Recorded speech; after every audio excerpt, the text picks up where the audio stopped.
Oke, baik ya. Kita mulai kuliah kita pada pagi hari ini. Assalamualaikum warahmatullahi wabarakatuh. Waalaikumsalam. Waalaikumsalam warahmatullahi wabarakatuh. Oke, terima kasih atas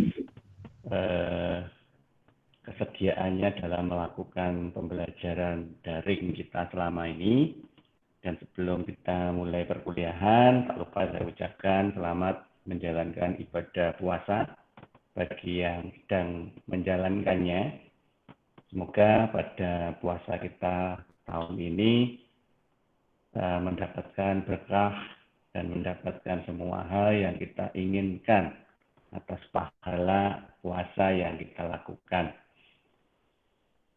Kita memulai kuliah kita lagi setelah minggu yang lalu kita sempat jeda dulu ya, karena awal bulan puasa kemarin itu katanya ada banyak hal yang perlu disiapkan ya, termasuk menyiapkan hati untuk bisa melakukan puasa Ramadan setelah setahun kita tidak menemukan puasa Ramadan. Hari ini kita masuk ke pertemuan yang ke-6. Ya, artinya minggu depan seperti di jadwal kita sudah masuk ke waktu ujian tengah semester. Cuman untuk mata kuliah akuntansi syariah nanti kita lihat dulu jadwal yang dibuat ya dari fakultas. Terus nanti kita sepakati kita menggunakan jadwal itu atau kita menggunakan jadwal yang berbeda ya, karena kadang ada yang crash dengan yang lain. Oke, monggo kita sepakatan aja. Cuman kita mulai minggu depan aja, kita buat kesepakatan minggu depan saja. Atau ya monggo kalau memang mau nyepakati dulu, artinya hari Senin misalkan, hari Senin kan memang hari Senin minggu depan itu sudah saatnya melakukan ujian tengah semester, jadi sudah boleh kita melakukan ujian.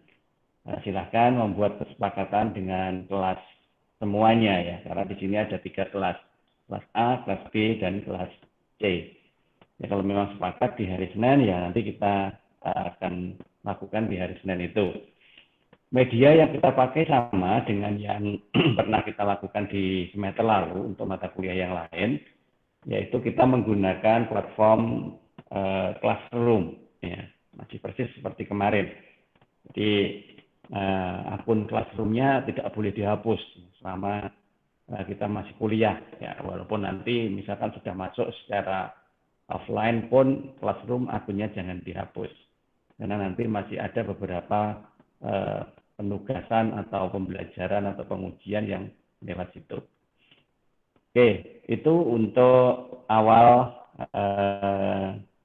kuliah kita ini, untuk pemberitahuan aktivitas kita minggu yang akan datang. Materi yang akan kita gunakan adalah materi mulai awal kemarin sampai dengan pertemuan kita hari ini. Karena memang setengah semester ini kita sepakati akan membahas teori akuntansi syariah. Oke.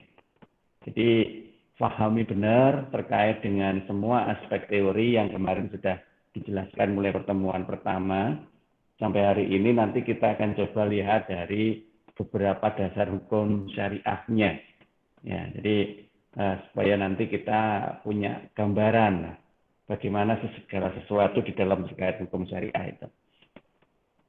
Oke, sebelum kita mulai seperti biasa, karena kita sudah 2 minggu dari perkuliahan terakhir, mungkin ada beberapa hal yang perlu ditanyakan ya terkait dengan apa yang sudah pernah kita bahas sebelumnya. Ya, kalau memang ada yang mau ditanyakan, monggo sebelum kita mulai di materi kita minggu ini. Oke, silakan.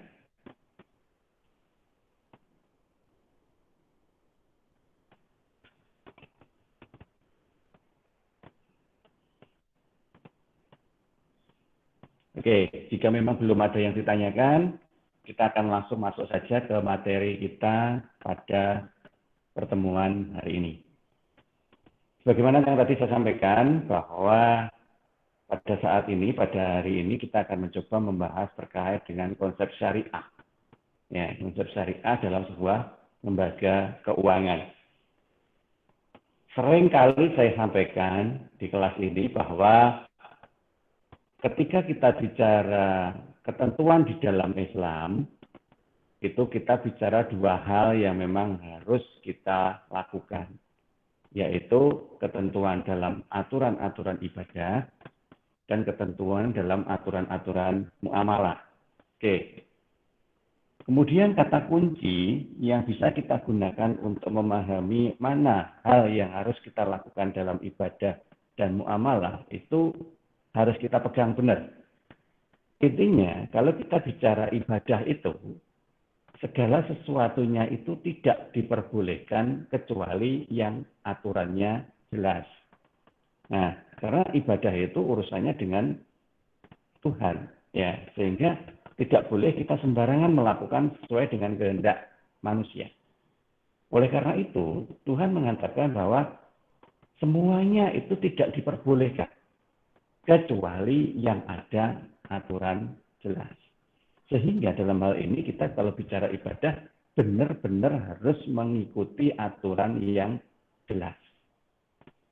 Aturan yang berlaku itu sama ya, karena kita bicara berdasarkan aturan yang diberikan Allah kepada kita umat Islam, yaitu Al-Quran dan Al-Hadis. Jadi dua hal itu memang sudah fokus menjadi ketentuan yang paling utama. Nah, cuman di dalamnya itu nanti ada beberapa ketentuan-ketentuan lain yang dipakai untuk penafsirannya, sehingga nanti kita bisa menggunakan beberapa tafsir yang diberikan oleh siapapun yang memang sudah membuat kitab tafsirnya. Tapi dalam urusan ibadah itu harus lebih hati-hati, ya, karena memang hanya diperbolehkan melakukan sesuatu yang aturannya jelas. Cuman kalau nanti kita bicara muamalah, itu terjadi kondisi yang sebaliknya. Kalau tadi kita bicara ibadah itu artinya segala sesuatunya tidak diizinkan kecuali yang ada aturan jelas. Yang di muamalah sebaliknya, yaitu semuanya diperbolehkan kecuali ada aturan yang melarangnya. Nah, jadi jangan kebalik ya. Kalau di dalam ibadah itu semua tidak diizinkan kecuali yang ada aturan yang jelas. Sedangkan kalau di dalam muamalah itu semua diizinkan kecuali ada aturan yang melarangnya. Ya. Jadi kalau bicara tentang muamalah itu kan berarti bicara tentang aktivitas seseorang ketika di dalam hidup ini. Kalau itu kita kerucutkan ke dalam konsep ekonomi, berarti adalah semua aktivitas yang dilakukan oleh orang di dalam berekonomi, ya, dalam berekonomi. Nah, oleh karena itulah kita harus benar-benar memastikan apa saja yang memang boleh di dalam aktivitas ekonomi tersebut. Ya. Nah, disinilah pentingnya kita nanti memahami tentang aturan-aturan yang harus kita pahami lebih jauh, ya. Sebab nanti di dalam aktivitas itu kan harus tersinkronisasi dengan kejadian. Kejadian itu kadang ya apa ya bisa berubah, ya tidak bisa dikatakan itu selalu seperti itu. Nah, sehingga disinilah nanti kita benar-benar harus bisa mensinkronkan aturan yang kita pahami itu dengan kejadian yang terjadi. Ya. Nah, kita tidak bicara tentang ibadah dalam pembahasan kali ini, ya, karena itu sudah beda ranahnya. Di dalam akuntansi syariah ini kita bicara aktivitas orang dalam bermuamalah. Pertemuan kita 2 minggu yang lalu, kita sudah membahas tentang bagaimana suatu aktivitas dalam berekonomi atau bertransaksi yang kemudian nanti membuahkan sebuah teknik yang disebut dengan nama pencatatan laporan keuangan secara syariah. Ini. Kita sudah bahas itu. Di pembahasan teorinya pun kita sudah membahas mulai dari awal bagaimana kita merekonstruksi akuntansi konvensional itu menjadi akuntansi yang berbasis syariah. Ya, rekonstruksi. Nah, oleh karena itulah kalau kita nanti bicara di aspek muamalah, fokuskan cara berpikir kita pada aktivitas kita saat melakukan transaksi ekonomi. Ya, fokus ke situ. Kenapa? Karena aturan-aturan yang nanti akan kita gunakan adalah aturan-aturan yang memang digunakan untuk mengatakan boleh dalam sebuah aktivitas muamalah dan mengatakan tidak boleh dalam aktivitas muamalah. Ya. Karena kaidah hukumnya adalah seperti tadi. Kalau ibadah semuanya dilarang kecuali yang ada aturan berdasarkan Al-Quran dan hadis. Sedangkan kalau muamalah berarti segala sesuatu itu diperbolehkan kecuali ada aturan atau dalil atau mungkin hadis yang melarangnya. Oke, tolong ini benar-benar dipegang dulu dan tidak boleh terbalik. Kalau terbalik celaka ya. Oke. Sekarang kita bicara tentang apa sih sebenarnya yang menyebabkan suatu transaksi atau suatu aktivitas bermuamalah dalam bertransaksi itu dilarang. Nah, sebelum kita bicara tentang aturan, kita bicara dulu tentang aktivitas yang menjadi triggernya, yang menjadi penyebabnya. Secara ketentuan sebenarnya cuma ada 3. Ya, yang menyebabkan suatu transaksi itu dilarang dalam Islam.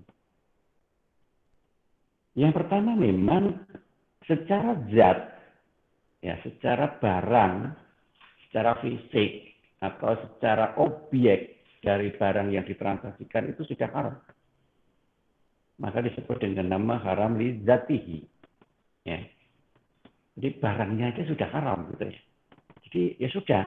Semua yang mengikuti dari keberadaan barang itu dalam Islam menjadi haram. Itu yang pertama. Yang kedua, bisa jadi barangnya itu halal sebenarnya. Ya. Tetapi dalam proses penggunaan barangnya itu, proses transaksional barangnya itu, jadi tidak benar. Jadi barang itu sebenarnya halal, tetapi ditransaksikan dengan cara yang tidak benar. Maka disebut dengan nama haram li khairi. Ya, haram li khairi. Artinya haram selain zatnya. Jadi zatnya sebenarnya halal. Cuman karena transaksinya itu salah, maka jadi haram. Kemudian yang ketiga, transaksinya itu tidak sah. Ya. Transaksinya itu tidak sah. Barangnya baik-baik saja. Ya. Proses yang dilakukan juga benar, gitu ya. Cuman transaksinya tidak sah. Kenapa kok tidak sah? Seringkali yang menyebabkan adalah karena akadnya itu tidak lengkap. Transaksinya benar, tetapi karena akadnya tidak lengkap, maka jadi tidak sah. Nanti kita contohkan ya. Yang jelas itu harus dipahami dulu. Nah, 3 hal inilah yang nanti menyebabkan sesuatu transaksi yang melibatkan suatu objek transaksi itu tidak boleh. Ya, kita bicara di muamalah ini tadi. Oke, sekarang kita bahas yang pertama. Zatnya haram. Ya, setidaknya kalian sudah bisa membayangkan ya. Zat apa di dalam Islam yang memang itu tidak boleh ditransaksikan. Ya. Jadi mau diformat dengan cara seperti apapun, ketika zatnya itu sudah nggak benar, sudah haram, maka ya itu tidak akan bisa mengubah status haramnya zat itu tadi. Misalkan khamr, ya, minuman keras, ya, daging babi, ya, daging anjing, bangkai selain ikan dan belalang, ya, yang wajar dimakan manusia. Ya. Jadi kalau bangkai itu selain ikan dan belalang, apapun barangnya itu haram. Daging babi, walaupun mungkin nyembelihnya itu ya dengan aturan penyembelihan yang benar menurut Islam sekalipun, ya tetap aja haram. Daging anjing juga begitu, sama. Babi hutan juga sama. Atau hewan-hewan yang memang tidak layak dimakan oleh manusia. Karena di situ ada unsur keraguan. Keraguan atas status, ya, maka itu jadi haram. Ya. Jadi walaupun itu tadi diformat dengan transaksi yang benar sekalipun, ya dilakukan dengan cara yang Islami sekalipun, itu tidak boleh, ya karena itu haram. Ya. Nah, ini kita bicara tentang objek yang berupa barang, ya. Bisa jadi objeknya itu juga transaksi, ya. Bisa jadi objeknya itu transaksi juga. Jadi kalau di dalam akuntansi itu kan, ya kalau barang-barang seperti ini nggak ada, gitu. Artinya ada, tetapi perlu proses dalam transaksionalnya. Tapi yang sering kali muncul saat ini adalah transaksi. Ya, transaksi apa yang secara zat itu artinya aktivitas transaksinya itu sudah haram. Yang jelas transaksi itu jadi haram menurut Islam itu jika di situ ada unsur ketidakpastian. Artinya kita melakukan prinsip spekulasi yang berlebih. Ya. Prinsip spekulasi yang berlebih artinya itu mengarah ke judi. Ya, itu mengarah ke judi. Judi itu kan ya 100% spekulasi. Gitu ya. Apapun bentuk judinya, yang judi paling sederhana sekalipun, misalkan yang gampang kita bayangkan, kita judi dadu misalnya. Probabilitas munculnya angka seperti yang kita tebak itu kan 1 dibanding 6. Itu kalau satu dadu. Kalau dadunya ada 2, berarti kan 1 dibanding 12. Berarti kan itu tidak jelas semua. Nah, itulah yang kemudian disebut dengan nama zat yang memang haram. Ya, tidak boleh ditransaksikan lebih jauh. Nah, di sini. Ya, jadi, walaupun itu tadi diformat dengan cara seperti apapun, ya, sumbangan misalnya, ya, tetap aja itu haram karena zatnya sudah salah, gitu ya.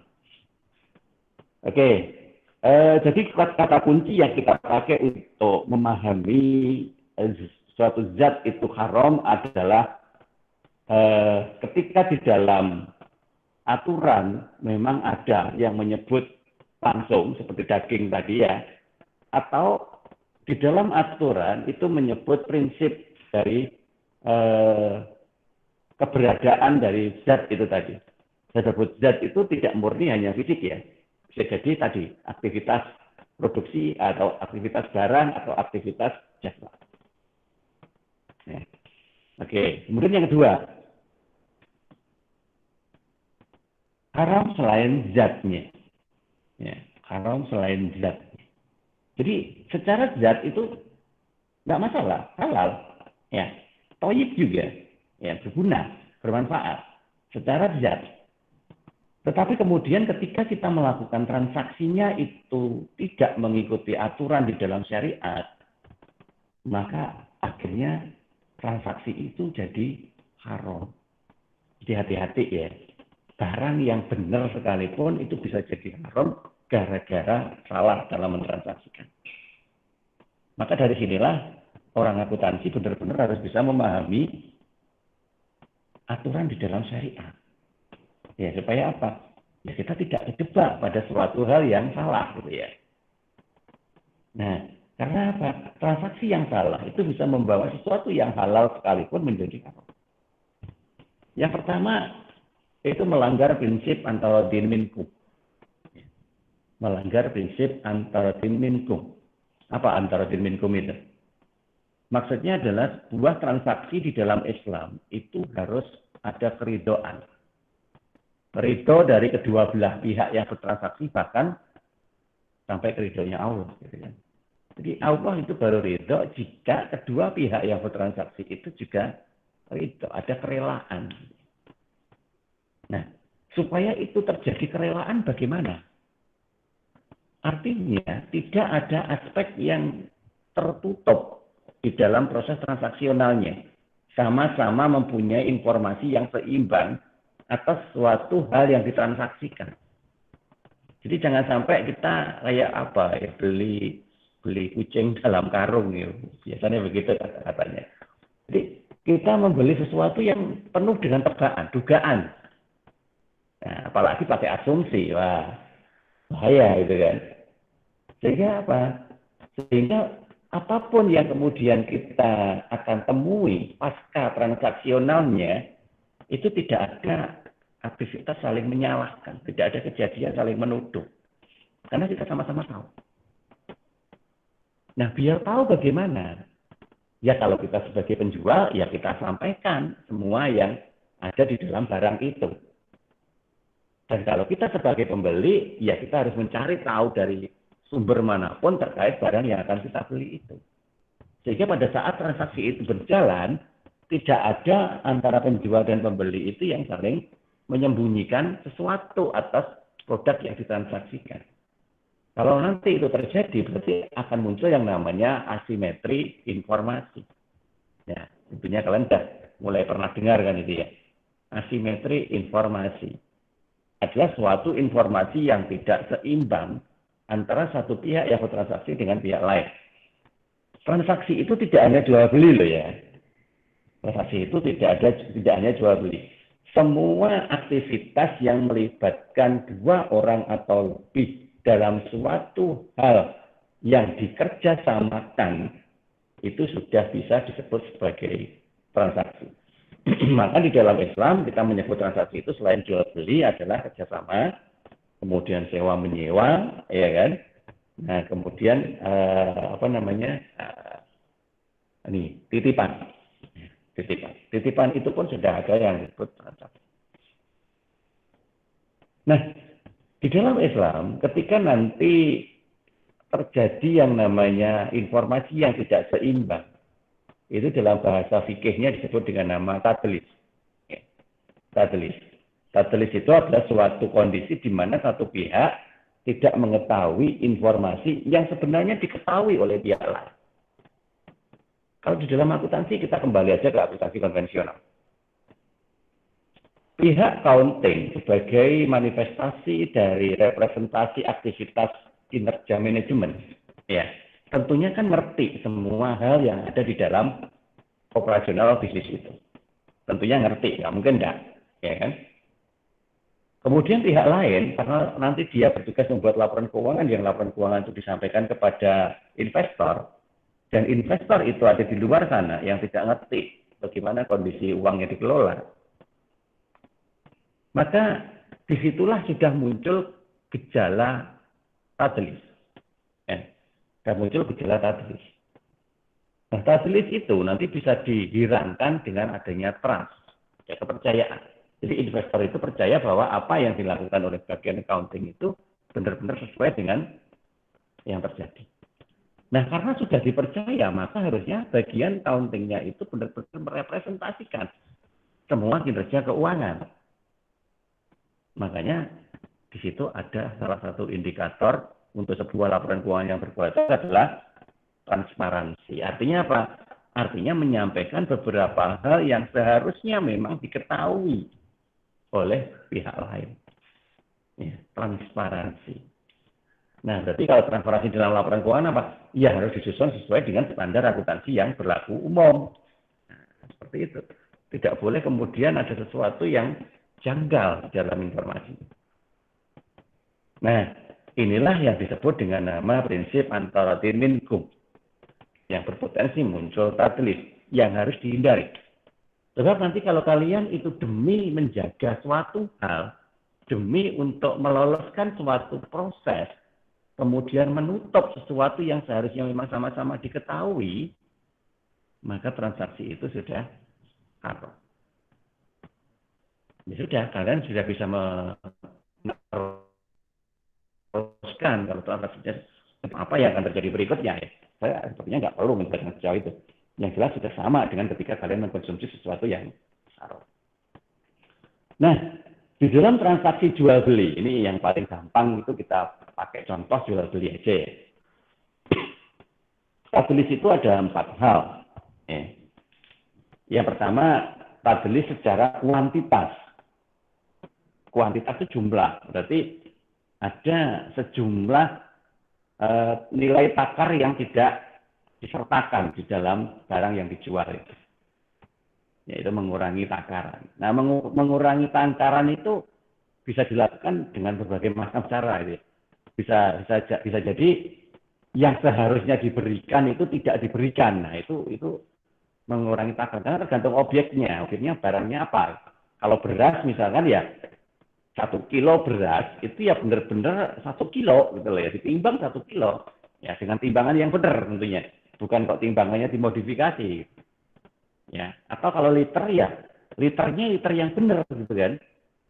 1 liter beras itu seperti apa? Nah, itu yang harus dipegang. Sebab bisa jadi kadang kita sering menemukan sesuatu yang rasanya kok janggal gitu ya. Sehingga kita jadi bertanya-tanya, gimana saat liter tenan pura ya, kok didik men ya? Nah, kita beli bensin 1 liter misalkan ya. 1 liter itu yang benar seukuran botol pada posisi yang mana gitu kan. Penjual itu kan macam-macam gitu ya. Ada yang sampai leher botol, ada yang di bawahnya leher botol. Nah, sehingga kadang kita menjadi bertanya, gimana saat liter tenan pura? Nah, ketika itu terjadi, maka di situ ada tadelis dari sisi kuantitas. Yang pertama. Dan yang lain sama ya. Jadi objeknya itu macam-macam. Sehingga seperti yang tadi di awal saya sampaikan, ketika kita menerjemahkan maksud, itu jangan saklek pada satu jenis objek aja. Ya, kalau yang tadi yang contohkan beras, yang contohkan bensin. Ya bisa jadi nanti yang lain, misalkan kita jualan mobil. Ya. Jualan mobil itu, isi mobil itu semula apa, standarnya kalau ada yang dikurangi itu juga sudah tadi dari kuantitas. Nah, jualan yang lain juga sama. Oke, nanti tolong dipersepsikan dalam aktivitas aktivitas transaksionalnya. Kemudian yang kedua adalah tadelis dari sisi kualitas. Ya, kualitas berarti kondisi, ya, kondisi barang. Terjadi tadelis itu biasanya kalau nanti kondisi barang itu disamarkan, ya, tidak dalam kondisi yang aslinya, ada yang disembunyikan. Ya monggo, nanti diterjemahkan menyembunyikannya itu seperti apa, itu kan ya tergantung kembali ke barangnya apa, gitu kan. Ya, kita jualan apa misalnya handphone gitu ya, misalkan ya. Second kita jual. Ya. Pak Jani handphone itu tadi dijual karena ada cacat atau ada kerusakan. Yang kerusakan itu tidak akan diketahui dalam waktu jangka pendek gitu ya. Misalkan begitu. Ada riwayat handphone tadi pernah kecemplung kolam misalnya. Nah, jadi sebenarnya secara fungsi masih normal ketika sudah diperbaiki gitu ya. Tapi sebenarnya ada satu fungsi yang mungkin tidak normal, misalkan baterainya jadi tidak awet, misalkan begitu. Karena ada yang rusak di situ. Nah, ketika kita jual, itu kita tidak menyampaikan itu. Bila disampaikan kan biasanya orang ya didoi sing elek ya wong sudah tuku kan gitu kan. Ya, itu secara risiko kan gitu. Kita maunya kan memang menjual dengan harga tinggi dengan menutupi cacat dari barang bawaannya. ini manusiawi. Tapi itu dalam konteks transaksional syariah memang tidak boleh. Karena itu kita tadelis dari sisi kualitas.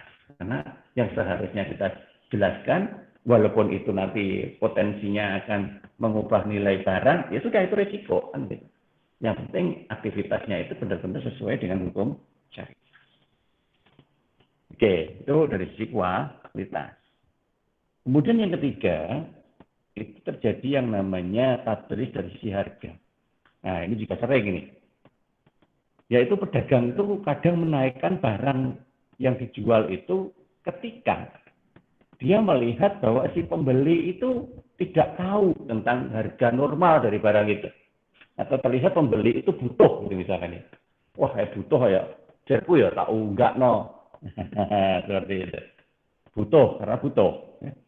Nah, atau mungkin dia nggak ngerti ya, orangnya baru pertama beli barang seperti itu, nggak ngerti harganya, sehingga dia naikkan harga barangnya. Atau misal ini yang beli ketok wong sugih, gitu, naik ke mobilnya bagus. Ya kalau yang datang itu naik motor harganya sekian, kalau yang datang naik mobil harganya dinaik. Gitu. Padahal barang itu sama. Gitu. Nah itu sudah tadelis atau khaban dari sisi harga. Dan itu jadi haram. Ya untung sih untung, tapi keuntungannya itu jadi haram.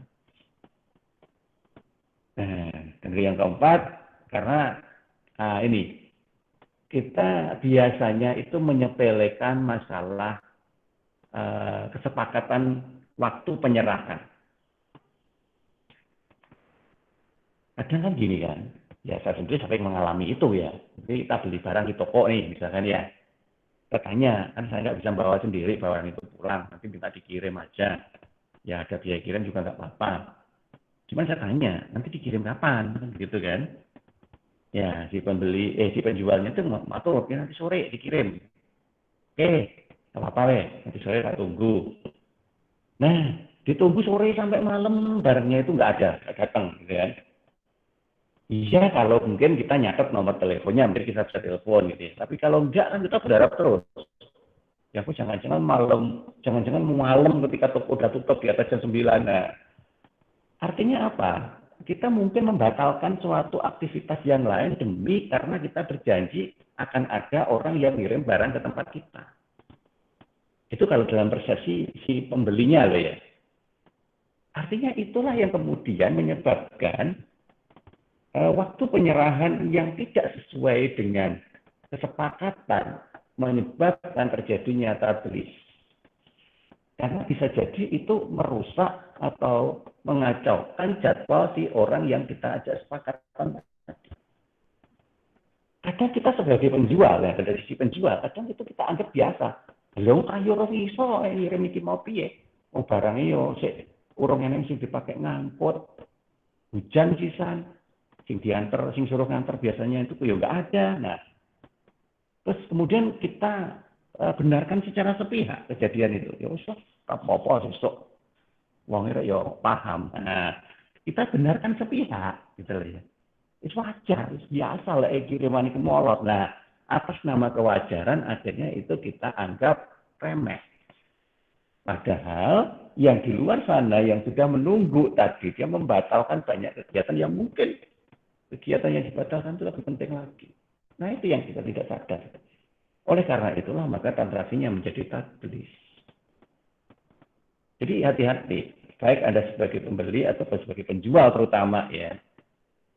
Penjual ini terutama ini. Kan biasanya yang sering melakukan ini dari aspek penjualnya ini. Tidak boleh melakukan itu. Ya kalau terpaksa nggak bisa ngantar gimana loh Pak? Harus membuat perjanjian ulang. Jadi harus di rescheduling lagi. Telepon si orangnya, maaf Bapak dan sebagainya bla bla bla bla bla. Minta maaf, kemudian membuat janji. Sehingga orangnya tadi nggak nunggu. Oh ya, nggak jadi sekarang ya udah, saya tak kenduren gitu. Gara-gara harus diantri barang yang dibeli kendurannya dibatal loh. Nah, ini loh yang menyebabkan tadi hati-hati. Itu yang pertama, yaitu ketika transaksi itu melanggar prinsip an-talqin minkum. Artinya ketika ada salah satu pihak yang bertransaksi itu tidak ikhlas atau transaksionalnya yang disebabkan karena beberapa aspek ini tadi, maka transaksi itu dalam syariah disebut haram. Kemudian yang kedua, itu melanggar prinsip la tazlimuna wa la tuslam. Ya. La tazlimuna wa la tuslamun. Artinya zaliman. Ya, zaliman. Zaliman. Artinya kalau kita memang tidak ingin dizalimi, maka kita jangan melakukan kegiatan zalim kepada pihak lain. Sehingga kita dilarang untuk menjalimi. Insya-Allah kalau kita tidak menjalimi orang, maka kita tidak akan menzalimi orang. Nah, ini prinsip. Ya. Nanti kita terjemahkan itu pada praktek-praktek yang menggunakan prinsip itu. Bagaimana yang namanya prinsip zalim itu? Prinsip zalim itu terjadi manakala aspek kebenaran, ya, aspek keadilan, gitu, yang kemarin sempat kita bicarakan dalam Al-Baqarah 282 itu tidak terjadi. Ya. Tidak terjadi. Salah satunya adalah sebuah bentuk rekayasa. Nih, saya contohkan. Ini sering terjadi di dalam aktivitas transaksional yang melibatkan keuangan. Gitu ya. Rekayasa pasar. Pasar itu sangat sensitif pada hukum supply and demand. Ya. Dalam posisi supply itu penawaran ya, demand itu permintaan. Dalam posisi supply yang tinggi, Ya, berarti kecukupan barang yang ada di pasar itu melimpah. Biasanya kalau kecukupan barang di pasar itu melimpah, maka akan terjadi kompetisi harga yang mana berlomba-lomba untuk semurah mungkin supaya barang yang terjual itu terserap. Ya. Karena barang itu selalu dibutuhkan oleh masyarakat. Misalkan sembako lah kalau di bulan Ramadan seperti ini. Maka pasar harus ada ketersediaan barang yang melimpah. Manakala ternyata ada salah satu pihak atau penjual yang melakukan apa ya istilahnya penghambatan dari jalur distribusi, mungkin ada yang ditimbun, mungkin ada yang dialihkan, mungkin dari produksinya sendiri yang memang dilakukan pengurangan untuk melakukan rekayasa tadi, maka aspek supply-nya di pasar itu akan turun. Dengan asumsi kebutuhan pasar itu tetap di posisi supply-nya turun, maka otomatis harga akan naik. Ya, itu hukum supply and demand. Dan semua penjual pasti menginginkan barang itu naik. Mbok piye carane? Ya. Akhirnya rekayasa pasar itu dilakukan. Ya macam-macam sih, ya. Itu sementara yang saya contohkan cuma 3 itu aja ya.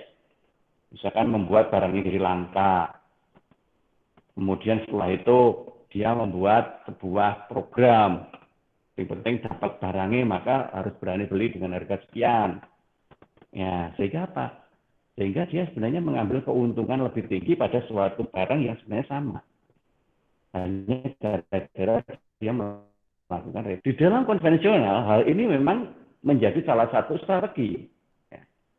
Oleh karena itulah, beberapa kali saya menyoroti bahwa beberapa transaksi konvensional itu tidak sesuai dengan hukum Islam dan harus diganti. Diganti dengan yang sesuai dengan hukum Islam. Di konvensional siapa orangnya yang tidak ingin mendapat pendapatan besar? Semua orang yang orientasinya ke sana kok. Nah, karena proses kemarin tidak terlalu diperhatikan di dalam konvensional, maka ya yang penting dia logis. Nah, ya logikanya seperti tadi, kalau barangnya itu sedikit, maka harga akan naik. Kenapa? Ya karena yang membeli banyak. Sehingga supaya nanti bisa berkompetisi, maka hanya pembeli yang bisa memenuhi standar harga yang dinaikkan tadi aja yang bisa mendapat barangnya. Secara rasionalis benar itu ya. Nah, gara-garanya karena konvensional itu berangkatnya dari prinsip rasionalitas, ya, maka itu dibenarkan secara pasar. Nah, sedangkan di dalam syariah yang terjadi seperti ini. Kemudian yang kedua adalah rekayasa dari demand-nya.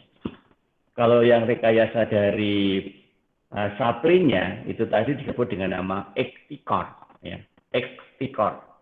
Sedangkan kalau yang rekayasa dari demand-nya disebut dengan nama ba'i najasi. Ya. Ba'i najasi itu dilakukan dengan cara seolah-olah ada permintaan palsu. Kembali lagi ke hukum supply and demand. Di mana hukum supply and demand tadi mengatakan bahwa sejumlah barang yang ada di pasar itu harganya akan ditentukan berdasarkan jumlah supply-nya dan jumlah demand-nya.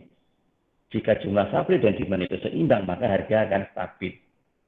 Ya, tapi kalau jumlah supply lebih sedikit daripada demand, harga akan naik dan sebaliknya. Jika jumlah supply-nya over supply, maka harga akan turun. Nah, kalau tadi kita merekayasa ektikor tadi dari sisi barang yang dijual, ya penawarannya direkayasa. Nah, sekarang juga bisa dari demand-nya itu yang direkayasa. Barangnya itu tetap, ya kita tidak melakukan ektikor, tidak melakukan rekayasa dari supply, tetapi kita melakukan rekayasa dari demand, seolah-olah memunculkan ada permintaan barang yang tinggi, ya seolah-olah jadi ada permintaan dari A, B, dari pihak C, dari pihak D, terus begitu. Apalagi kalau transaksionalnya sekarang sudah melibatkan transaksional online, maka kita bisa membuat rekayasa permintaan online. Sehingga terlihat di dalam grafik pertumbuhan dari permintaan itu melejit gitu ya. Ya, seolah-olah barang itu menjadi barang favorit, barang yang viral gitu. Memviralkan sesuatu sekarang kan tidak susah, gampang ya. Dengan diviralkannya barang itu, maka wah, orang artinya akan pengen tahu, rasa penasaran orang itu loh gara-gara itu. Nyapa toko laris men, nyapa toko. Nah, jadi keluarlah apa namanya istilah tebaan-tebaan itu tadi. Kenapa? Artinya orang mau mencoba. Nah, semakin banyak yang mencoba, berarti seolah-olah permintaannya itu semakin bertambah dengan supply yang tetap. Nah, dengan supply yang tetap artinya harga akan naik drastis. Ketika permintaan itu bertambah, supply-nya ditambahin dikit, ya harganya semakin naik. Nah, padahal viralnya itu tadi bukan disebabkan karena kualitas, bukan disebabkan karena sesuatu yang memang urgent. Ya hanya gara-gara ya direkayasa. Ya, itu macam-macam caranya. Ya. Nah, di sini. Sehingga yang sering kali terjadi di sini kayak semacam transaksional saham.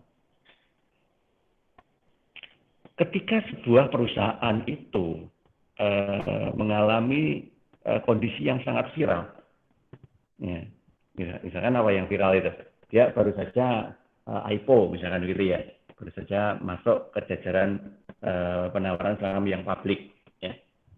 Dengan menawarkan saham secara publik, artinya perusahaan itu semakin berkembang. Nah, asumsinya ketika perusahaan semakin berkembang, maka IPO, initial public offering pada nilai saham pertama kalinya itu first entry level pada posisi X misalkan ya, dalam posisi yang masih rendah, ya. Orang berpikir bahwa sebentar lagi itu akan naik. Ya, yang beli berpikirnya begitu karena dia pakai hukum supply and demand tadi. Dia berpikir nanti akan terjadi kenaikan karena kalau barangnya itu terbatas, maka demand-nya akan tinggi, sehingga otomatis harga akan naik. Pada saat harga akan naik, demand-nya nanti akan turun. Ya kan? Nah, pada saat itulah maka saatnya untuk melepas kembali barang yang dibeli tadi, sehingga demand kembali naik. Nah, inilah yang terjadi. Terus berputar-putar itu dalam konvensional. Padahal di situ tadi semuanya bukan terjadi karena bagusnya atau urgensi dari barangnya, tetapi hanya gara-gara rekayasa. Walaupun rekayasa itu kadang tidak disadari dan tidak berniat untuk merekayasa, hanya mengikuti sebuah proses. Tetapi kalau kita soroti dari detail aktivitasnya, itu terlihat bahwa sebenarnya itu tidak mencerminkan kondisi real. Jadi apa ya? Bisa jadi tidak logis gitu ya. Barang yang sebenarnya itu harganya murah hanya gara-gara sensasional sesaat tiba-tiba melejit tinggi. Ya kalau dalam konsep konvensional ya itu adalah sebuah keberuntungan gitu ya mikirnya, sehingga perlu dimanfaatkan. Tapi dalam konsep syariah itu tidak diizinkan. Karena apa? Baik aja sih. Dan yang ketiga adalah horor, ya, harar, tahrir, ya. Yang terjadi seperti itu. Ya, apa itu? Sebenarnya kalau harar atau tahrir itu sama seperti yang tadi ya, asimetri informasi. Jadi situasi di mana terjadi incomplete information. Ya. Artinya incomplete information itu karena keterpaksaan kan itu. Terpaksa karena memang ditutup informasinya, terpaksa karena kondisi ekonomi, ya, terpaksa karena sebuah kebutuhan. Nah, pihak yang melakukan transaksi itu memanfaatkan situasi itu, sehingga barang yang sebenarnya itu baik, ya, jadi tidak baik. Contohnya adalah ijon ya, kalian generasi milenial itu kenal nggak dengan ijon? Ijon itu adalah membeli suatu produk sebelum produk itu berada pada finishing touch. Jadi barangnya itu belum jadi, tapi sudah dibeli. Ya bisa jadi produk itu buatan manusia, bisa jadi produk itu adalah hasil alam, hasil perkebunan, atau hasil pertanian, peternakan, dan seterusnya. Misalkan gini loh.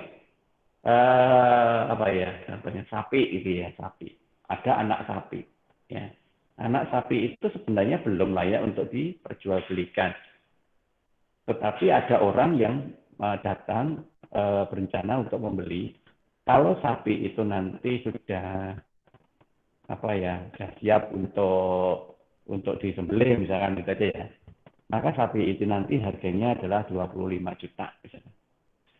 Nah, dalam posisi saat ini sapi itu masih berusia katakanlah 1 tahun, jadi sebenarnya belum siap untuk disembelih. Nah, maka orangnya itu bilang dalam posisi 1 tahun ini saya beli, tapi nanti saya ngambilnya ketika sapi ini sudah besar. Sehingga saya beli sekarang, uangnya silakan pakai, plus biaya operasional untuk membesarkan sapi itu saya bantu. Nah, misalkan begitu. Sehingga si peternak tadi karena butuh uang, maka dia menerima transaksi itu. Hasil pembelian sapi kecil itu tadi dibeli, diterima gitu ya. Padahal sapi itu tidak langsung dibawa oleh yang beli, minta untuk diopeni dulu sampai besar. Walaupun dengan embel-embel biaya operasional untuk ngopeni disubsidi juga. Ya. Tetapi tetap aja itu disebut dengan nama ijon. Ya. Artinya membeli sesuatu yang belum saatnya ditransaksikan. Sehingga pada gilirannya nanti sapi itu sudah besar, diambil oleh yang beli tadi, ya sudah tidak ada pembayaran lagi. Padahal harga sapi tadi harusnya kalau mau nunggu besar, ya lebih jauh dari yang dibeli di awal. Atau kalau ijon itu saya ijo bahasa Jawanya. Ijo itu dulu itu bukan peternakan, tetapi hasil pertanian. Yang sering terjadi dulu itu adalah padi. Jadi padi itu baru muncul bunga padinya itu, mulai muncul awal gabahnya itu ya, baru mulai muncul itu para tengkulak itu sudah beredar, sudah keliling gitu. Keliling mencari orang yang mau menjual.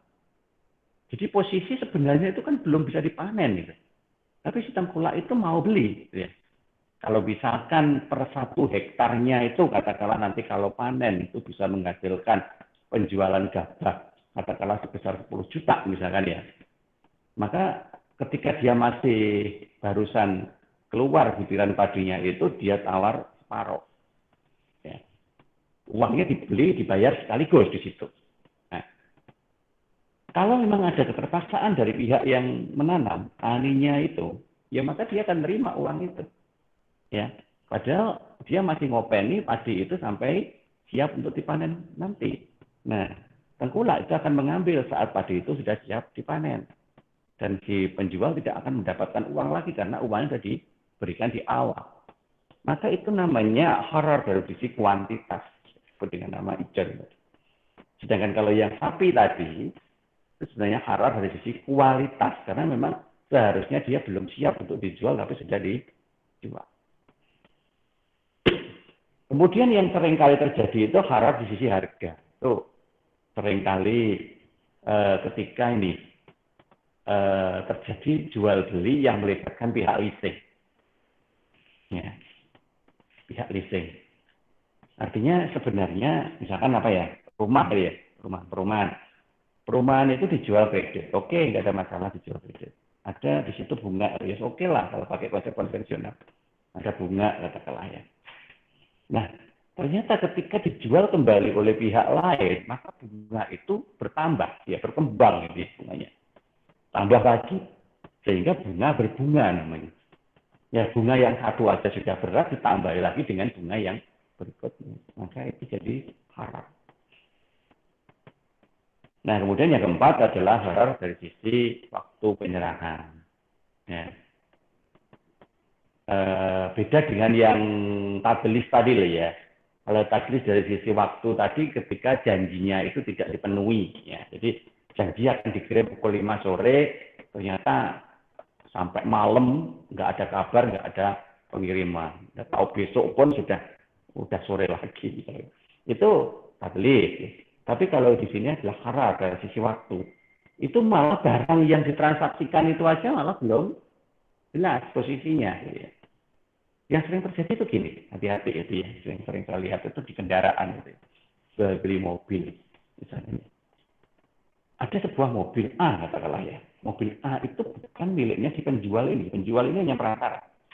Nah, perantara dari pemilik. Jadi si pemilik itu nyuruh si perantaranya itu tadi jualkan mobilnya. Gitu. Nah, si penjual itu tadi akhirnya mencari orang yang mau membeli berbekal foto. Nah, hati-hati itu ya. Akhirnya dia menjual mobil berbekal foto. Nah, yang ditransaksikan itu bukan kok melihat mobilnya yang tadi mau dibeli itu datang kemudian dilihat, tidak. Ya hanya dari fotonya. Dan mungkin dari suara, rekaman video, misalkan begitu aja. Ya, hati-hati. Seperti itu sering terjadi. Ya. Nah, yang namanya sesuatu yang memang bukan real, ya kan? Ya, walaupun sekarang alasannya adalah zaman teknologi canggih sekalipun, toh itu kan akan bermasalah nanti. Ya kan? Karena apa? Karena barangnya itu belum jelas, itu di mana posisinya, seperti apa, bentuk aslinya itu belum tahu. Dan yang ditransaksikan hanya lewat rekaman video. Hati-hati di situ ya. Maka itu akan jadi real. Oke, itu yang kedua. Kemudian yang ketiga, ketika terjadi riba. Ya, hati-hati di sini. Tidak semua transaksi yang kemudian menghasilkan keuntungan, maka keuntungan itu masuk dalam kategori riba. Tidak selalu. Karena kita bicara tentang sesuatu yang jadi haram karena transaksinya. Selama transaksinya itu benar mengikuti aturan dalam Al-Quran dan hadis, maka kita seolah bisa menghindari riba. Riba itu dalam syariah dibedakan jadi 3. Ya. Yang pertama namanya riba fard. Ya, nanti silakan dibaca sendiri ya, karena saya tidak terlalu paham terkait dengan ketentuan-ketentuan hukum Islam. Ya. Nanti dibaca sendiri aja. Yang jelas riba fard itu adalah riba yang terjadi akibat adanya penambahan sesuatu di luar dari keuntungan tadi. Ya. Tadi ada terjadi pertukaran barang sejenis yang tidak memenuhi kriteria kualitas, ya. Tidak sama kuantitas, dan waktu penyerahan yang tidak sesuai. Yang lebih mudahnya kita gunakan prinsip tadlis tadi aja. Ketika terjadi tadlis, maka keuntungan yang kita terima itu menjadi riba. Ya. Dari sisi kualitas tadi misalkan ya, ada yang disembunyikan. Nah, berarti menjual sesuatu barang yang sebenarnya kualitasnya itu di bawah standar pasar dari yang disepakati, maka kelebihan dari standarnya itu masuk kategori riba. Ya, nanti tolong dibaca sendiri aja ya itu ya. Kemudian yang kedua adalah riba nasiah, yaitu riba yang timbul akibat transaksi yang tidak memenuhi kriteria untung dan risiko dan hasil dan biaya. Artinya apa?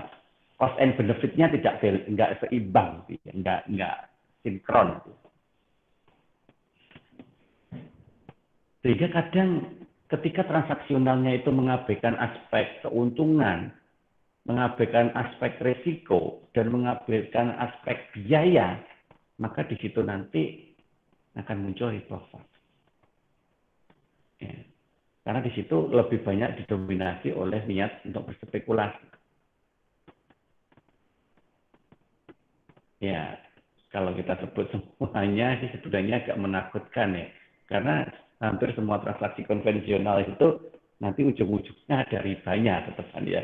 Tapi ya apa boleh buat, namanya juga transaksi yang harus kita soroti kan, sesuai dengan hukum syariah, maka ya apapun itu ya harus kita pahami dulu. Perkara nanti kita melakukan atau tidak itu urusan belakangan. Yang jelas kita harus tahu dulu, ya. Tahu dulu kondisinya seperti apa, dalam transaksional syariahnya seperti apa, yang realitas terjadinya dalam konvensional seperti apa. Jika di situ nanti akan membawa kita untuk berpikir lebih jauh.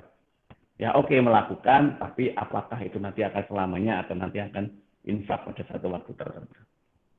Dan yang terakhir, yang ketiga, yang riba paling menakutkan ini ya, yang disebut dengan nama riba jahiliyah.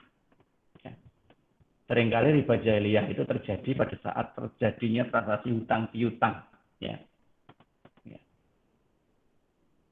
Riba jahiliyah muncul ketika hutang yang dibayar melebihi pokok pinjaman. Ya, siapapun lah saat ini yang melakukan transaksi hutang piutang pasti akan berpikir tentang time value of money, ya, yang saya jelaskan dulu waktu di MK, gitu ya, manajemen keuangan. Dan realitasnya memang ada time value of money. Jadi keuntungan yang kita terima itu seharusnya harus kita sinkronkan dengan keuntungan nilai waktunya dan ditambah dengan keuntungan real. Nah, di sini. Secara prinsip sebenarnya tidak apa-apa.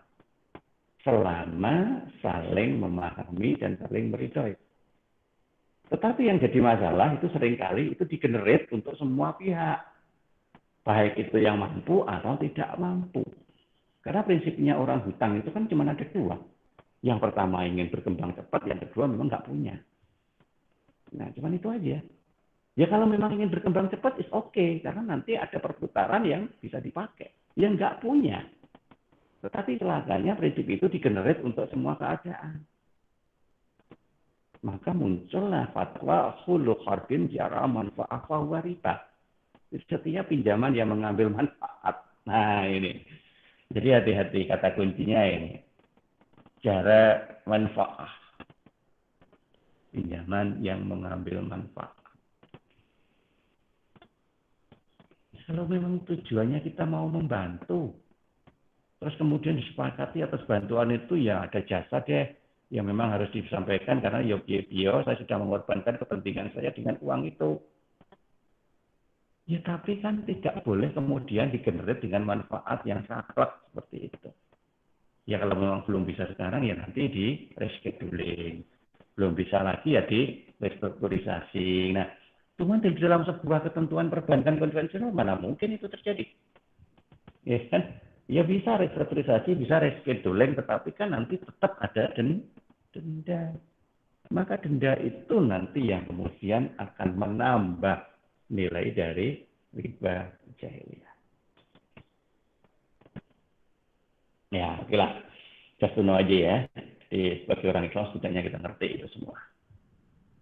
Ini ada beberapa contoh ayat-ayat Al-Quran yang jelas-jelas melarang riba ya. Ini saya tidak tulis huruf Arabnya ya, biar nanti langsung bisa dipahami, berarti saya tulis dalam bahasa Indonesia saja. Kita ambil Al-Baqarah 278 ya. Lanjut ke Al-Baqarah 279, nanti silakan Iqra ya, mumpung ini waktunya puasa sholat tarawih Iqra ya. Al-Baqarah 275. Oke, sudahlah. Terus Ar-Rum 39 ya. Al-Baqarah 276. Nah, An-Nisa 161. Itu beberapa ya, yang lain sebenarnya masih ada. Cuman beberapa yang menurut saya itu jelas gitu ya. Jelas bahwa benar-benar Allah itu melarang adanya riba. Oke, itu adalah yang kedua. Jadi yang pertama tadi haram karena zatnya, kemudian yang kedua adalah li khairi, yaitu haram selain zatnya. Sekarang kita bicara tentang sesuatu yang menyebabkan transaksi itu juga tidak diizinkan. Ya kalau kita paksakan nanti jadi haram menurut hukum syariat. Yaitu ketika transaksi itu tidak sah atau tidak lengkap akadnya, namun tetap dilanjut. Ya. Ada 3 hal yang menyebabkan itu terjadi. Yang pertama, rukun dan syaratnya tidak terpenuhi. Jadi administrasinya aja sebenarnya cacat, gitu. Tapi dipaksakan. Ya mungkin kenal, mungkin dekat, mungkin ego. Dalam cara berpikir sekularisme kan begitu. Yang penting hasilnya. Kemudian terjadi ta'aluk. Ya nanti kita bahas ya. Dan yang ketiga terjadi transaksi 2-in-1. Ya. Oke, apa itu yang tidak lengkap rukun dan syaratnya itu? Dalam Islam, rukun adalah sesuatu yang wajib ada. Ya, makanya kita di awal kali masuk Islam itu harus melakukan rukun Islam. Nah, kemudian baru ke rukun iman. Ya kan? Nah, di dalam transaksi itu ada 3 hal yang diwajibkan, yang menjadi rukun transaksi. Yang pertama adalah pelakunya harus ada, yang kedua objek yang ditransaksikan harus ada, dan yang ketiga ijab qabulnya harus ada. Ada proses transaksionalnya, misalnya ijab qabul itu ya jangan diartikan hanya nikah aja ya. Ya nikah itu kan sebenarnya mencontohkan suatu transaksi sebenarnya ya. Tapi transaksi tidak dengan konotasi jual beli uang ya. Tapi transaksi hubungan keluarga. Nah, pelaku, ya jelas pelaku itu artinya ada yang jual, ada yang beli, itu jelas. Jadi tidak boleh fiktif. Kalau fiktif dalam syariah itu tidak sah, ya salah. Jadi haram. Kadang kalau di dalam konvensional, yang penting jalan gitu aja kan. Walaupun nanti akhirnya yang satu difiktifkan. Itu tidak sah. Yang kedua ada objeknya, barang atau jasa. Tadi loh. Objek itu harus real, tidak boleh hanya konotasi atau biasa. Kadang tadi objeknya foto. Ya sajanya Anda itu mau beli barang atau beli gambar, gitu kan. Nah, itu harus jelas. Ya Pak, kalau transaksi online gimana? Kan semua foto, nggak mungkin kita lihat. Setidaknya kita sudah pernah tahu barang aslinya. Mau beli apa? Misalnya baju, ya. Kan ada deskripsi. Ya, di dalam deskripsi itu kan menjelaskan kondisi barang asli. Sehingga kita bisa mencoba memahami itu dalam konotasi asli. Nah, beda cerita kalau nanti artinya barang yang dikirimkan tidak sesuai dengan deskripsi. Yang terjadi di online kan begitu. Maka itu sudah haram. Nah, silahkan kalian menyikapinya seperti apa. Yang jelas yang menyebabkan itu haram kan penjual. Nah, apakah saya tidak salah? Nah, secara tidak salahnya memang tidak, karena tidak tahu. Ya. Tapi kan sekarang kita tahu bahwa transaksi itu haram. Haram itu dikenakan kedua pihak sekaligus, baik yang jual maupun yang beli. Selama Islam begitu. Itu masalah objek. Kemudian masalah transaksinya, yaitu ijab kabulnya. Artinya menyepakati tadi ijab kabul. Sehingga tidak ada yang namanya antaratin minkum. Tidak ada unsur yang tidak direlakan dalam transaksinya. Karena sudah disepakati. Nah, artinya apa? Apapun bentuknya, ketika transaksi itu sudah disepakati, maka itu akan jadi sah dan halal. Ya, selama memang zatnya sudah halal ya. Nah, oleh karena itulah yang perlu diwaspadai adalah hal-hal yang berpotensi membatalkan ijab kabul. Yang pertama, jika objeknya salah, ya, jadi transaksikan itu tidak sesuai dengan spesifikasi, itu sudah masuk kategori salah, ya. Kemudian transaksinya itu akibat adanya suatu ikrah atau paksaan, yang dipaksa, terpaksa, atau apapun yang menyebabkan itu sebenarnya tidak ada perelaan. Dan yang ketiga adalah munculnya tadlis tadi, atau lebih condong ke arah penipuan, ya. Siapapun yang bertransaksi, ya memang pasti ada yang menang, ada yang dikorbankan. Tetapi kalau itu memang sudah terjadi ijab kabul, berarti memang sudah disepakati. Sehingga sudah tidak lagi mencari siapa yang salah, siapa yang benar. Yang harus kita ketahui di situ, apakah transaksi itu memang sudah sesuai dengan rukun dan syaratnya atau belum. Selama itu memang sudah sesuai, kita sudah terima, itu kita anggap sesuai, berarti transaksi itu sah. Dan itu tidak halal. Ya. Tetapi kalau memang itu ada sesuatu yang mengganjal akibat apapun dalam transaksinya itu, maka transaksi itu tidak sah. Sehingga barangnya menjadi haram. Nah, itu kalau bicara dari rukun dan syarat. Nah, sekarang kita bicara tentang syarat.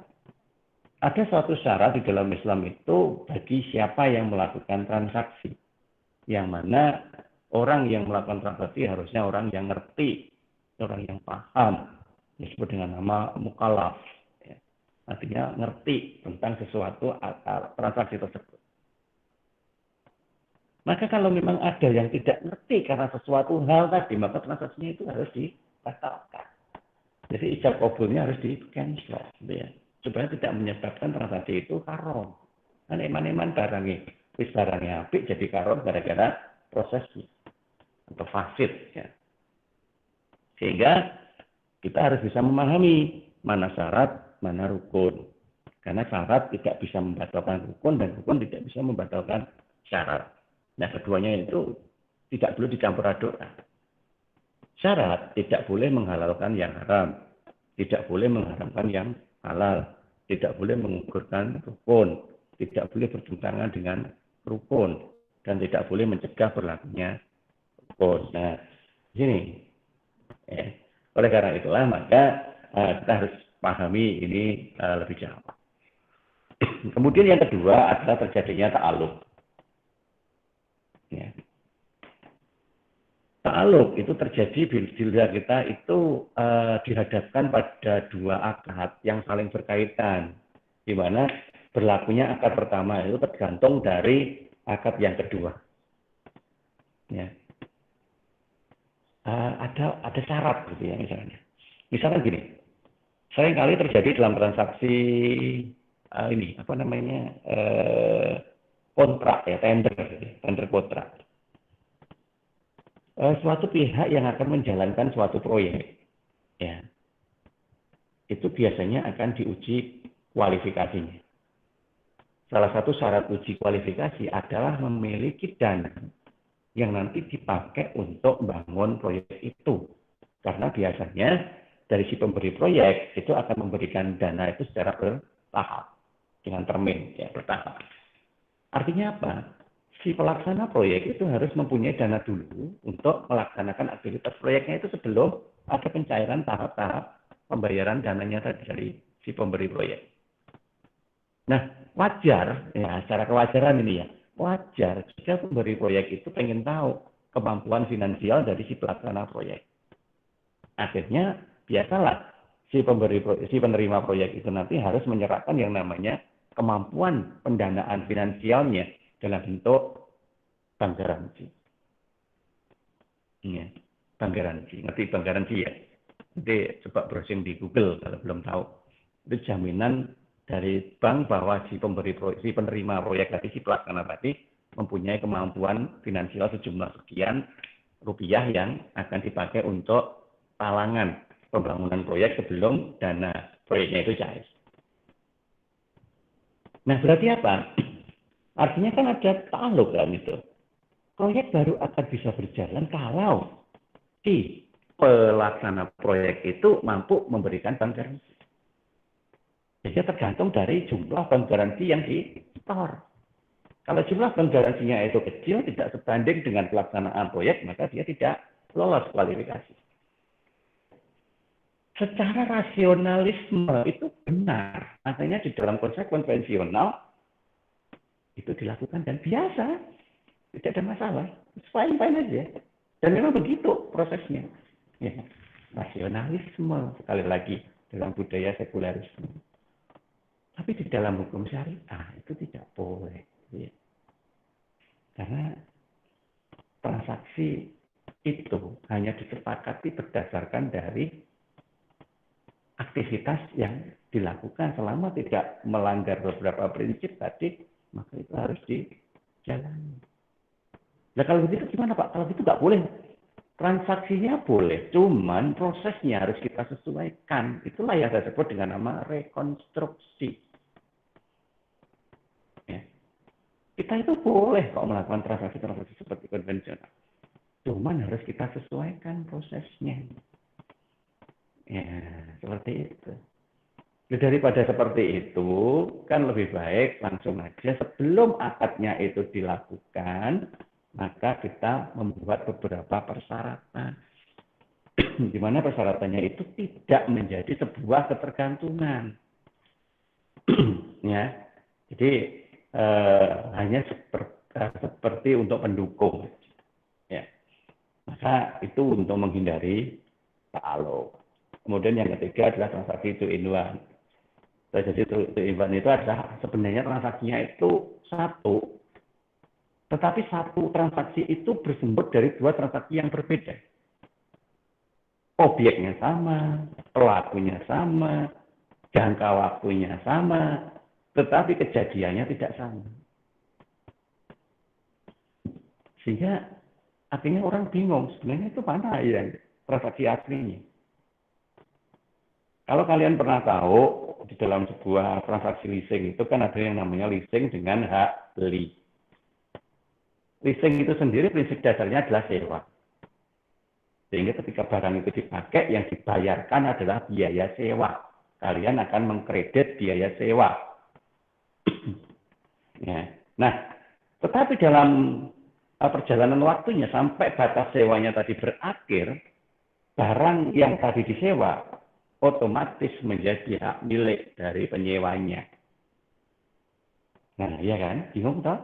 Memang saja nyewa apa tuku? Tetapi akadnya sewa. Kalau akadnya sewa, kenapa pada akhir masa sewanya kok kemudian barang menjadi hak milik dari penyewa? Jadi di leasing itu biasa, namanya sewa dengan hak beli. Ya, ataupun kalau memang tidak otomatis ada sejumlah tambahan tertentu untuk membeli, tapi nilainya jauh di bawah harga pasarnya. Nah, sehingga di situ terjadi transaksi two in one, dan itu dilarang. Ya.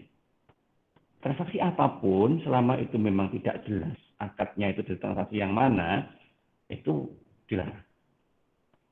Ya, diharamkan. Nah, itu adalah 3 hal yang terkait dengan transaksional ya. Diulangi lagi, prinsipnya ada 3. Yang pertama tadi adalah barang yang memang sudah haram, sehingga tidak boleh ditransaksikan walaupun dengan cara apapun. Yang kedua, prosesnya yang haram, walaupun barangnya itu halal. Dan yang ketiga, ketika akadnya itu tidak benar atau salah, tidak lengkap. Nah, oleh karena itulah maka nanti di dalam struktur dari akuntansi Islam, itu semua harus disesuaikan. Nah, di sini loh. Makanya kenapa kok yang kita gunakan untuk dasar awalnya itu adalah tauhid. Karena di sini adalah ideologinya. Ideologi yang nanti dipakai untuk mengatur sistem sosialnya. Sistem sosial itu nanti yang akan dipakai untuk mengatur konsep akuntansinya. Ya. Oke.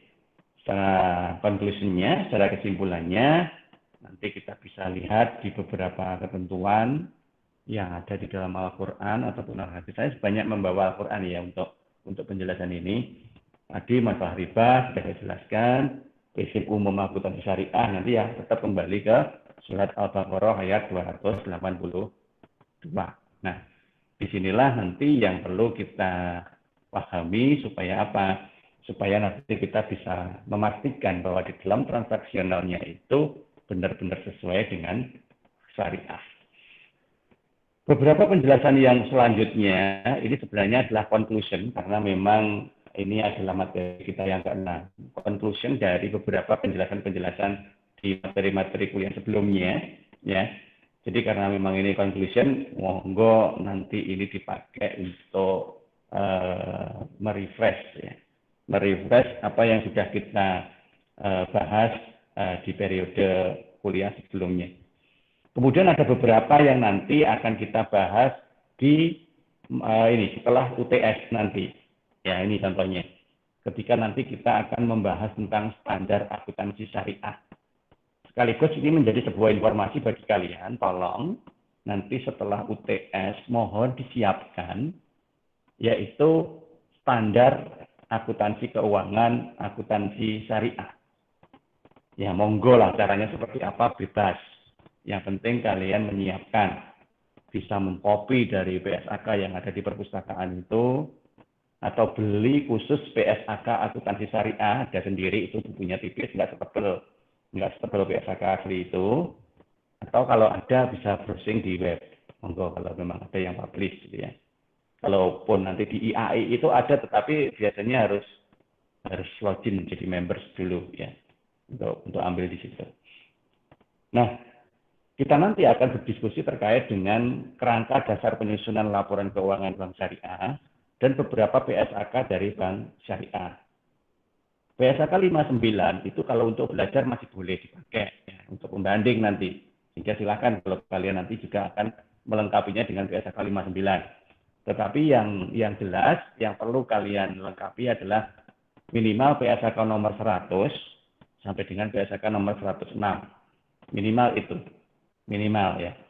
Kalau kalian itu beli buku PSAK-nya yang utuh, itu PSAK-nya sudah berkembang sampai PSAK 110.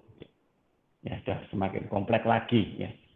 Ya memang kita tidak akan bahas itu semuanya. Beberapa hal yang urgent nanti akan kita bahas. Misalkan transaksi jual belinya, akadnya, transaksi sewa menyewanya, akadnya, transaksi bagi hasilnya, atau mungkin kita bahas ya, zakat, infak, sedekah. Itu beberapa pembahasan yang akan kita lakukan nanti di waktu setelah UTS. Jika saat ini kalian menyiapkan dulu aja materi-materi BSAK-nya. Sehingga beberapa aspek-aspek yang ada di sini seperti wadiah, mudarobah, murabahah, salam, itu baru akan kalian ketahui seandainya nanti sudah menyiapkan BSAK itu.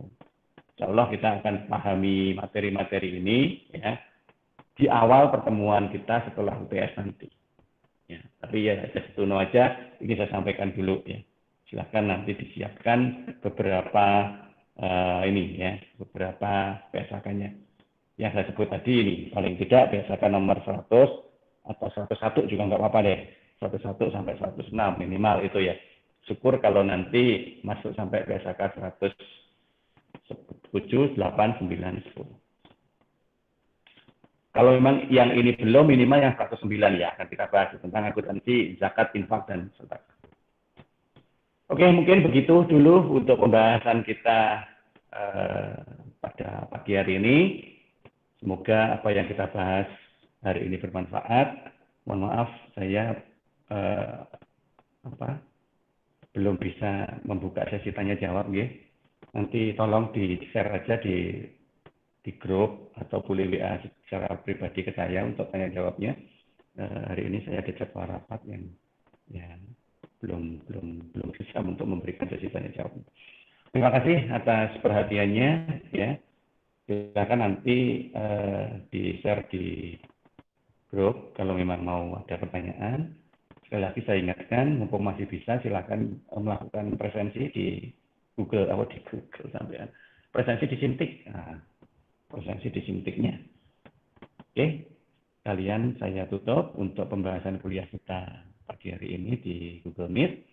Semoga bermanfaat, selamat berpuasa. Semoga amal ibadah kita diterima oleh Allah Subhanahu wa Ta'ala. Saya akhiri, Assalamualaikum warahmatullahi wabarakatuh.